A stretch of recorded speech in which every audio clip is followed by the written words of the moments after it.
జగిత్యాల జిల్లా మెట్టిపల్లి పట్టణంలోని ఓంకారి దేవాలయం, మేరు సంఘం శంకర్ దాసమయ్య ఆరపేట దేవాలయంలోని మహాశివరాత్రి మహోత్సవ సందర్భంగా అంగరంగ వైభవంగా నిర్వహించారు.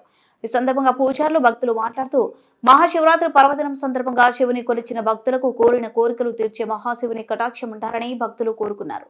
ఒకరోజు ఉపవాసం ఉండి తెల్లారి అన్న ప్రసన్న చేస్తారు. ఈ కార్యక్రమంలో దేవాలయ కమిటీ సభ్యులు, అర్చకులు, అన్ని కుల సంఘ నాయకులు తదితరులు పాల్గొన్నారు.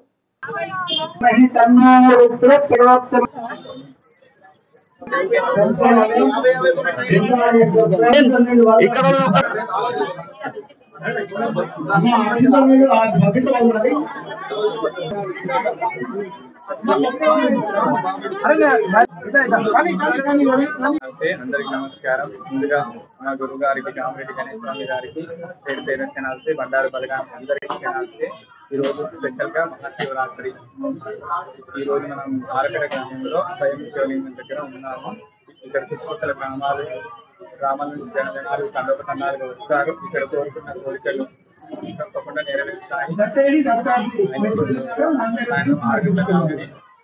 ఈ ఉపవాసాలు ఉన్న వాళ్ళు ఆయన చూసుకొని కూడా ఉపవాసం పెట్టే వాళ్ళు ఇస్తారు. రేపటి వరకు కూడా జాగారం విధానం ఉండే వాళ్ళు కూడా రేపు కూడా ఒక కూర్చుని పిలుస్తారు.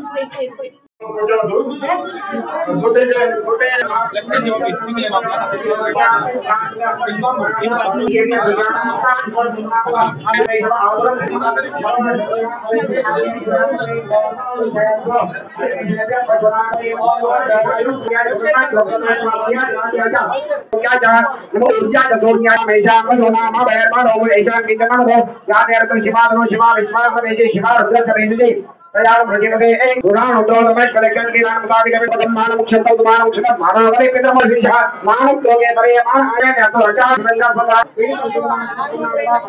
आयरन लाइट को मदान आदि दरबार की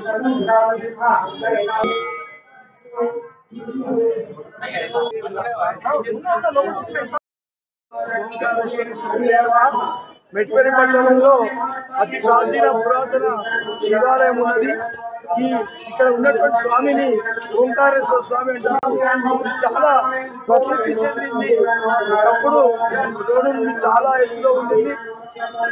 క్రమక్రమంగా శివాలయం లోపలికి రోడ్డు పైకి జరగడం జరిగింది. ఈ స్వామి చాలా శక్తిమంతుడు.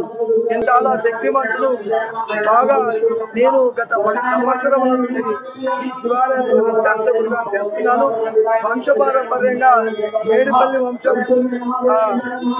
కృష్ణజోషి గారు, తదనంతరము భారతి శర్మ గారు ఈ పట్టణానికి పురోహితులుగా మరి ఈ ఆలయానికి ఉన్నారు. వారి వంశపారంపర్య భాగంగా మోహన కృష్ణ శాస్త్రి గారు ప్రస్తుతం ప్రధాన పూజారిగా ఉన్నారు. నేను నిత్యార్చకుడుగా వారి దగ్గర 15 సంవత్సరాల నుండి చేస్తున్నాను. చాలా మందికి, ఎంతో మందికి వయసు మళ్ళినటువంటి వాళ్ళకు కూడా ఈ స్వామి దగ్గర అభిషేకం చేసుకున్నటువంటి వాళ్ళకి సంతానం కలిగింది. ఎంతో మందికి ఉద్యోగాలు కూడా ఇచ్చినాడు ఈ స్వామి ద్వారా. చాలా మంది ఎవరైతే వీసా కోసము ప్రయత్నం చేస్తున్నారో, ఎవరికైతే ఆటంకాలు కలుగుతున్నాయో అలాంటి వాళ్లకు ఇక్కడ అభిషేకం చేసుకోవడం ద్వారా వీసాలన్నీ సక్రమంగా పొంది ఇతర దేశాలకు వెళ్ళి వాళ్ళు బాగా స్థిరపడి నివసిస్తా ఉన్నారు.